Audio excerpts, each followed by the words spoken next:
What's up mga aliens? So, kamusta kayo dyan? So be it is back, no? So ngayon, meron tayo dito yung picture na mga bagong dating na film dito kay Gab Bikes. Yan, kita-kita kay Gab Bikes. Tignan natin ngayon kung magkano yung sale nila ngayon dito. Dahil yung mga film nila dito is nakasale ngayon. And papakita ko sa inyo yung mga kung 29 ba siya, kung 27.5, and kung medium size frame or large size frame, and kung ano-ano pa. At isa pa, meron din pala dito bagong dating na aerobic na bisikleta, no? So titignan natin kung sulit ba yung aerobic ito, kung maganda ba yung specs niya, and bukod dyan yung mga bikes na available dito. Kaya Gab Bikes, isa papakita ko sa inyo kung magkano na bentahan dito. So tara, samahan nyo kay aerobic tayo natin. And tignan natin kung ano yung mga available dito ngayon kay Gab Bikes, no? Kung hindi mo nakasubscribe, isubscribe mo na ang alien na to, dahil yung mga alien na nakasubscribe sa akin is lagi updated sa mga binibideo ko, mga Bioshock and Planeta. Yo! Simulan natin to! Let's go! Wow! Okay mga aliens, sisimulan natin yung vlog natin dito kay Gab Bikes. So ito yung sticker ni Master Jet BTB. Shoutout sa'yo Master Jet BTB. Ito yung sticker niya. So sa lang yung may sticker dito, actually sa kanya tong shop na to. Shoutout sa'yo Master Jet BTB. Ito yung Gab Bikes. Ito yung along Aguinaldo Highway lang to sa Anabuan D. And meron dito, ang landmark na dito, ito yung manukan dito. Ay sir, shoutout ka! Nga pala si Kier, nakita ko lang sa bill, papasok na ako ng trabaho. Ayun, sakto-sakto. Sticker? Ay, wala akong sticker ngayon, mag-iwan ako dito, mag-ibago ako. Sige. Salamat ha. Ayan. Kier Bugayong po, subscribe kayo kay Sobin. Nakita ko lang siya, papasok ako ng trabaho. Ayun, maraming salamat. Ingat. Ingat, right safe. Ayun. So, nakita natin dito si Sir. Ayan. Road vlog is ayun sir, ito pa, ayan kay Sir. Ayun ako, makakaway din siya. So, pinakalaban niya dito is itong manukan dito. Hindi yan sabungan hindi yan sabungan. Yung mga mahilig dyan sa mga online sabong, hindi yan yun. Hindi yan yung sabungan. Yan yung Senyor Pedro, manukan na, pero yung mga manok dyan, isa luto na, isa ito lulutuin na or luto na. Ayan. And ito yung shop nila. Madali sila makita dito. Ayan. So, ito sa inyo yung shop nila. Ito yung mga bisikleta sa labas. Parang tour guide dito. Ito yung raw vlog. Gagawin ko na itong raw vlog para simple lang naman. Although lahat naman ng vlog ko is raw vlog. Ito yung another raw vlog. So raw vlog. Ito yung mga bike nila dito. And may mga paksel dito, mga toteng. And ito yung ibabudget natin mamaya. Ito yung bagong Heroic GT na bagong labas lang. Kaya nga bago. Ito yung 21 model. So ito yung Heroic GT 300. So merong 100. Heroic GT 100, merong 200. Ito naman yung 300. Hanggang ano to? Hanggang 1 million to eh. Ayan. Malamang sa malamang. Huhulaan ko lang susunod dito. Heroic Warrior 400. Ito yung natin sa mga ibabudget natin to. So unahin natin yung mga frame. Ito meron ditong box ng frame, pero hindi yan yung maibapakita ko sa inyo. Ito yung mapapakita ko sa inyo na frame. Ito. Ayan. Lahat na nakikita nyo is a Mountain Peak frame yan. Ayan. So mamaya isa-isa natin mga available nila dito mga sizes and the model. Nakabas kasi yan, pero meron dito nakalabas. Ito yung mga nakalabas na frame. So dito tayo magbabase ng mga presyo. So isa-isahin natin itong mga to, alien, no? Itong isang to is a 27.5 ng Mountain Peak Monster. Ito yung mga frame na hinilma sa tuktok ng bundok ng Talala. Ito yun. So ito yung Monster nila dito. Ito yung 27.5 ICL na rin to, and tapered na yun kung ako nagkakamali, no? Correct me if I'm wrong. And quick release pa to dito sa kanyang dropout dito. Ang presyo ng 27.5 dito na Monster is ito. Ang presyo na dati is 8,000 pesos. Ngayon is 6,800 na lang siya. Ayan. Ito naman katabi niya, ito naman si Mountain Peak Everest. Mountain Peak Everest 27.5. Ito naman is naka 2 axle. So tandaan nyo, si Mountain Peak Everest is naka 2 axle. Ito naman si Mountain Peak Monster. Ito yung quick release. Ang presyo nito dati ni Everest is 9,000, ngayon is 7,800. Ayan. 27.5 Mountain Peak Everest is 7.8. Nakasailan dito kay Gab Bikes, and kung ako nagkamali, ito is tapered na rin to, and ICR. Ito naman katabi niya is same lang, 27.5. Ito yung glossy. Glossy type, ito isa 9,000 pesos dati, ngayon isa 7,800. So ito yung old price, medyo malaki yung binaba talaga ng price ng mga frame ngayon. Ito naman is a Mountain Peak Monster din. Ito naman yung 29er na Mountain Peak Monster. Ayan, ang presyo nito is 6,900. Ito naman is same lang doon sa una. Iba lang yung kulay niya. Ito yung pure black. Ito naman yung may red black. Ayan, doon. Ayan yung kaibahan nila. So dito nga pala is ang 29er ng 27.5. Ay, ang baliktad. Ang Monster na price is 27.5. Ang presyo is 6,800. Ayan. Pero yung 29er yan, ang presyo is 6,900. So mangyayari is 1,000 difference. Yung mic ko, ayan. So 1,100 difference lang. So ulitin ko, si Mountain Peak Monster 27.5 is 6,800. And si 29er naman ng Monster is 6,900 pesos. Baliktad pala. Yung 7.8 naman, yun yung Everest na 27.5. And yung 29er nila na Everest is nag-loading tayo ito, 7,900. So 100 difference lang yung 27.5 and 29er. So yan yung mga available nila dito. Ayan, nag-loading yung utak natin. Ayan. So dito naman tayo, papakita ko naman sa inyo pala yung kanilang mga available dito na mga Mountain Peak frame. Kung ano yung mga available na stock nila. Kasi alam ko may mga magtatanong sa inyo sa text, sa online. Pag nakita nyo to, malamang pupuntahan nyo, kukontakan nyo sila kung ano yung mga available na sizes. Hindi na kaya magtanong dahil dito pa lang. Sa channel ko is lagi tayong merong update dyan sa mga yan. Hindi na magtatanong dahil papakita ko sa inyo yung mga available ngayon. So ito yung mga available na sizes ngayon. Simula tayo sa taas mga alien. So madami yan. Ito, simula tayo dito. Ito yung Mountain Peak Everest 27.5, size 16, medium size. Ayan, yung mga ulo nyo, ibaliktad nyo na lang, no? Yung mga leeg nyo, matte black, tapered, 31.6 yung kanyang seat tube, aluminum alloy X6 yung material na ginamit, 2 piraso ng isang box. Ito 2 pieces kasi 2 laman yan. Ayan, ito yung size 16, medium size, 27.5 ng Mountain Peak Everest. Dalawa yung frame yan, same lang yun. Ito naman, isa is Everest din, 29er, size 17, large size, matte gray, tapered, 42-52, yan yung head tube, yung ganon, saka yung ganon, sa baba, yung ganon. Alam niyo na yun. Ito, 31.8, 31.6 yung seat tube niya, same lang. Ito yung material, same lang, 2 pieces, ayan. Itong katabi niya is a Monster, 29er, size 16, black, matte black yung kulay niya na red. Yung unang pinata ko sa inyo, integrated na rin yan. Okay, si Monster pala is integrated, sorry pala, correction lang, integrated pala si Mountain Peak Monster, hindi siya tapered, correction lang yan. And 31.6 din, aluminum 2 pieces. Ito naman, isa 27.5 Everest ulit, size 16, medium size, glossy gray. Yan yung available na kulay. Ito naman isa Everest din, 27.5, size 17, large, glossy gray. Ito namang isa Monster 27.5 large, size 17, matte black / red, integrated. Ayan. Ito naman si Everest, size 16, 29er, medium size, glossy gray, tapered. So si Everest is tapered, si Monster sa integrated yung kanyang head tube. Ito naman si Everest, 29er, medium size, glossy gray, same lang sila. Ito naman si matte black naman to, 29er, medium size, size 16. Yung katabi niya, Everest glossy dark blue, 29er, size 16, medium size. Katabi niya, Monster naman to, medium size, large pala, 29er, size 17, large, matte black gray. Ayan. Itong katabi niya is 29er, large, black red.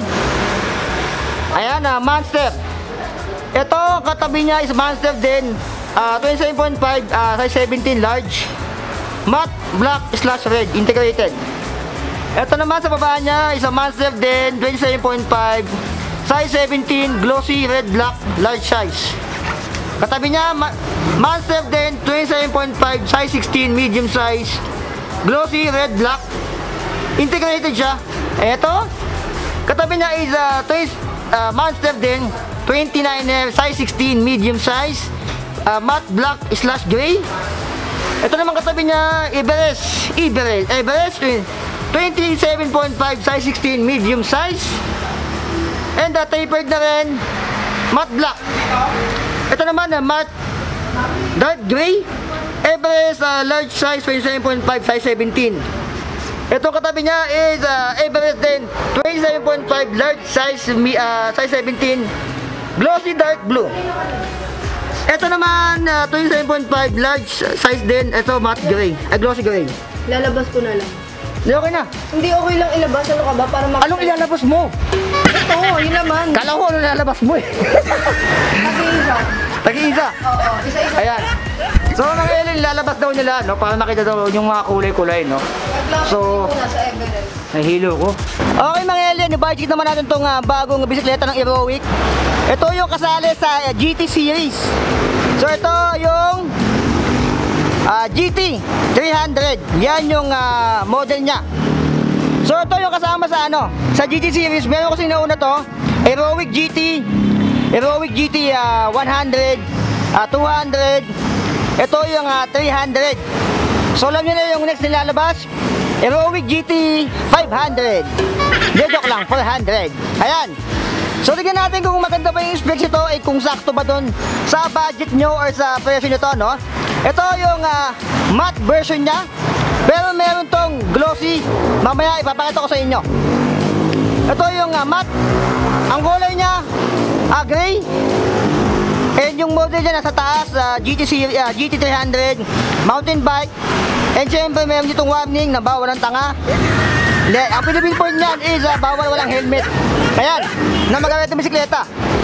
Yung cabling niya dumaan sa kanyang down tube. Ito, kabilaan niyan dito, meron dito, tsaka meron dito. Yan yung FD and RD na tumagos dito sa ilalim. FD and RD. And itong nasa top tube niyang cable, ito yung brake caliper niya sa disc brake, doon dumaan. Yung welding naman ito, siyempre, hindi ito smooth welding, so unsmooth yung welding nito. And yung head tube niya is hindi pa ito tapered. Ano lang to, integrated lang tong head tube niya. Maganda pag matte to. Kaya gusto ko yung mga matte. Kasi maganda yung sa paningin ko. And siyempre, meron ditong lagayan ng ulam. Pag wala kayo niyan, sabihin yung ginagamit yung bisikleta is imahinasyon nyo lang. Hindi talaga bisikleta yan pag wala nitong lagayan ng ulam nito. And wala kayong tornilyo. Yung tornilyo kayo nang bahala maghanap sa mga hardware. Yung material na ginamit, 6061 alloy tulad ng iba. Usual sa mga frame ngayon, no? And yung size ng frame nito is a medium size. Medium size. Yung seat tube nito, ito dito banda. Pag medium, nasa 16 to. Ayan, 16 or 17 yung size nito. Ang siguro ang kayang sumakay dito mga 5 pataas. Babae man o lalaki, may pusong babae na lalaki. Ayan. Eh dito naman tayo sa kanyang FD. Yung FD na ginamit is L2. And L2 yung ginamit na FD. And sa crank naman niya is naka 3x square taper. Ano naman niya is a pro wheel, yung crank arm. Alloy na rin. Sa likod, dito dumaan yung kable ng kanyang RD. Ride the world, sakyan nyo daw yung mundo. Nanguto pa. Ayan ha. Ito naman, yung RD naman niya is syempre L2. A5 na yan. So 9 speed yan. Ito yung kanyang pulley. Dito naman tayo sa kanyang sprocket. Ito is cassette sprocket na rin to. 1132 yung ginamit sa kanya. 1132 cassette sprocket. 1, 2, 3, 4, 5, 6, 7, 8, 9. 9 speed. Dito naman sa kanyang rims, itong rims niya is alloy na rin. Ang ginamit na rims is syempre Aerowick na rin to, MTB, yan. And may warning dyan, na hindi ko alam kung bakit may dalaw dyan. Bawal na tanga. Yung ginamit na ko sa kanya is all-terrain CST. CST all-terrain Sport 27.5 by 2.10. Ito yung 2.10 mga alien, yan. And ito naman Itong butas na to, ito yung lagayan ng kabit sa likod. Ito. Kung ito yung lagayan ng kabit sa likod, ito naman yung ATS, Anti-Toxic System o fender sa inyong lingwahe, no? Yan yon. Para hindi kayo matalsikan ng putik sa mukha. Ayan. Dito naman sa likod, ito ng likod niya is syempre quick release sa likod and hydraulic na rin to. Medyo madilim lang, no? Pag sinum ko. Yung disc brake niya, rotors is 160mm, standard sa mga budget na MTB. Dito naman tayo, sa kabila is alloy na rin to. Itong seat post niya is alloy na rin ng Aerowick. Ayan, Aerowick. And magandang klase na rin to. Hindi yan yung nalalost thread na seat post. Ito naman, alloy na rin siguro to. Standard lang to eh, oh. Yung may reflector, pero alloy siya eh, oh. Hindi siya nadikit. And hindi ko alam kung ball bearing pa to or ano. Yung upuan naman niya ito, sa magandang klase. Ito yung may itlog rest. Ayan, at saka ito yung lagayan ng ano. Alam nyo na, pag mayroon nyo to, ito yung nilalagay dito yung ano nyo, yung patutoy nyo. Dito naman yung itlog nyo. Kung nalaki kayo. Yan yun. Pag naipit yung itlog nyo dyan, magpatuloy na kayo sa ano nyo, sa katawapan nyo, o sa kagrupo nyo. Pag naipit yung itlog nyo dyan. Ayan, malambot. Dito naman tayo sa harap. Yung port na ginamit sa kanya is bakal, dumidikit. Bakal din dito. Ito stanchion is bakal din. Itong part is alloy. Meron siyang manual lockout. Ito naman kabila, meron ditong preload. Ito yung adjustan ng pag-bounce ito. Sa mga nakakalam, share ko lang. Baka hindi nyo alam eh. Dito naman tayo, meron siyang quick release sa unahan. Tulad sa likod. So quick release to sa unahan at sa likuran. And meron siyang 160mm rotors dito sa kanyang unahan din. Tignan natin yung hubs kung alloy. Okay, alloy yung hubs sa unahan. Sa likuran, check natin yung hubs niya kung alloy din ng Aerowick. Alloy din. Ayan o. So alloy din yung hubs niya sa harap likod. Aerowick yung ginamit. Dito naman tayo sa kanyang unahan. Itong stem is alloy. Handlebar is alloy. Nakalagay dito system inside cartridge. So comment down below. Hindi ko rin alam yan, no? So kung hindi nyo alam yan, hindi ka nag-iisa dahil hindi ko rin alam yan. Comment down below kung ano sabihin niya. Sinasabi ko pag hindi ko alam, no? Hindi ko nagagaling-galing yan. Ito alloy, Aerowick yung ginamit sa kanyang handlebar. Yung zoom naman is hydraulic. Ayan, ay mag-focus. Hydraulic na ginamit yung zoom. Brake lever is alloy na rin. Ayan, zoom kabilaan. And yung shifter, syempre, ang ginamit dito is L2A5 na rin. So, naka 9 speed yan. So, nagamit ko na sa L2. Maganda yung shifting ni L2. Naka 3 by 9 speed. And yung ano naman niya dito, malambot. Seryoso malambot. Kwento ko sa inyo, malambot talaga. Sobra. Malambot yung kanyang handle grip. Ang ginamit na handle grip is Guki. Yan yung kalalabasan pag nag-transform o pag nag-fusion si Goku at si Chucky. Gaki. Ayan. So magkano nga ba to? Si Aerowick GT300 dito sa Gabikes. Alin na rin yung halos lahat sa kanya. Halos wala siyang bakal, siguro ang bakal lang sa kanya itong port niya. And alloy na rin yung brake lever. Hubs alloy na rin. Crank is alloy. Crank arm is alloy. L2A5 naka 9 speed. Seat post is alloy. Ang presyo nito, nakasale to. Ito yung presyo nito regular is 12,500. Pero dito, nakasale to ngayon ng 12,000 pesos si Aerowick GT 300. Dito lang yan sa Gabikes. Yung mga gusto nito, nasa video description lang yung address nila and yung number. And nasa screen nyo ngayon yung number nila. Okay mga ilang, para sunod yung punta, isama na rin natin yung iba pang bisikletang binibenta dito. Ito, Trings 1.0 Dolphin, 8,900. Ito naman na 1.0, 2.0 isa 12,000. Yung naghanap dyan ng Trings Dolphin, meron ako nahuli dito. Ito, Dolphin 2.0, 12,000. Meron naman dito mga Aerowick. Ito, 9.5, mga folding bike to. 9.5 Aerowick Rover. Ito yung hydraulic na rin, Aerowick. May space dito eh. Ito naman yung 9.5, 9.5. Halos lahat sa kanila 9.5. Yung space yata, ito yung space is 10,500 mechanical. And naka 9 speed. May mga keys to rin dito, 10.5, keys to striker, keys to extreme, 10.5, ito 10.5, mga extreme, 10.5, mga 29 na yata yun. Dito naman, meron ditong Stout Race, 7.9, ayan, 7.9 mechanical. Ito naman, keys to striker, dating 12.5, 9.5 na lang ngayon. Ito, Tirish Victoria, kulay pink, pamabae, 8,300. Ito ang extreme isa, striker pala, isa hydraulic na rin. Itong Tirish Victoria, isa mechanical, naka L2 A3. Ito naman, Victoria din A3, ito yung glossy. Ito mga glossy pala to, Victoria lahat pala to, A3. Ito mga mechanical. Ito naman 9.5 hydraulic ng Tirish Victoria. Pacific pala to, yung Pacific na walang kinalaman sa Pacific Rim is 9,500. Ito naman 8.5 Victoria. A3 pala. Ayan, ito naman Skyline roller, yung gumugulong, 9,500 hydraulic Logan. Ito is mga 27.5 to and 29er. Ito Skyline roller din. Ito yung sinasabi ko sa inyo na GT100. Ayan, GT100 naka-zoom na rin. Ang binago yata dito is ginawang alloy yung ibang part, yung kay 300. And ito is naka-threaded pa. So yung Aerowick 300 is cassette type. Ito is mga bakal pa tapos threaded type. Ang presyo dito is di ko alam. Magkano yung 100 Aerowick? 10,000. Ayan, 10,000. So 2,000 na difference yung Aerowick 300 tsaka 100. Ayan, 10,000 pesos. Naka-zoom and naka 8 speed. Yung kaya is naka 9 speed yun and cassette type na. Ito naman fat bike 15K Phantom. Ayan.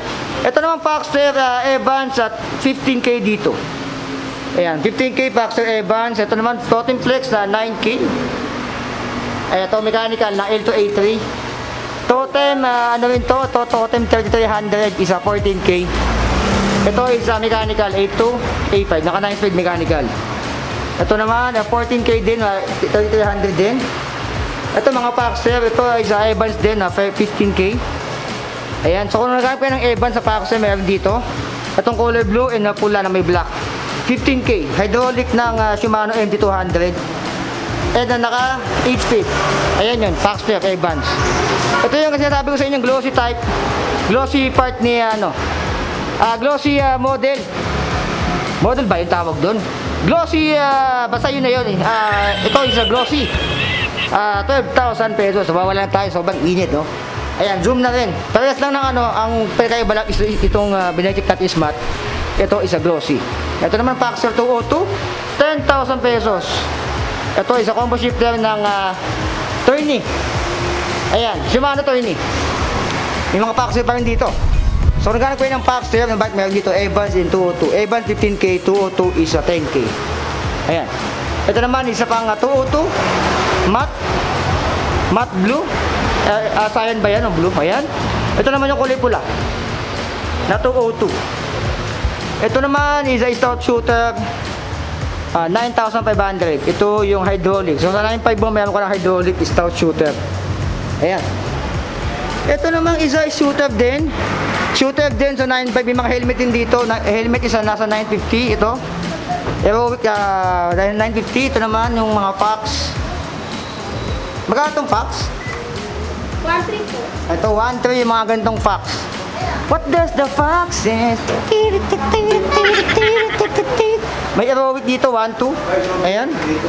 Oh sir, shoutout ka. Ayun, sir. Shoutout.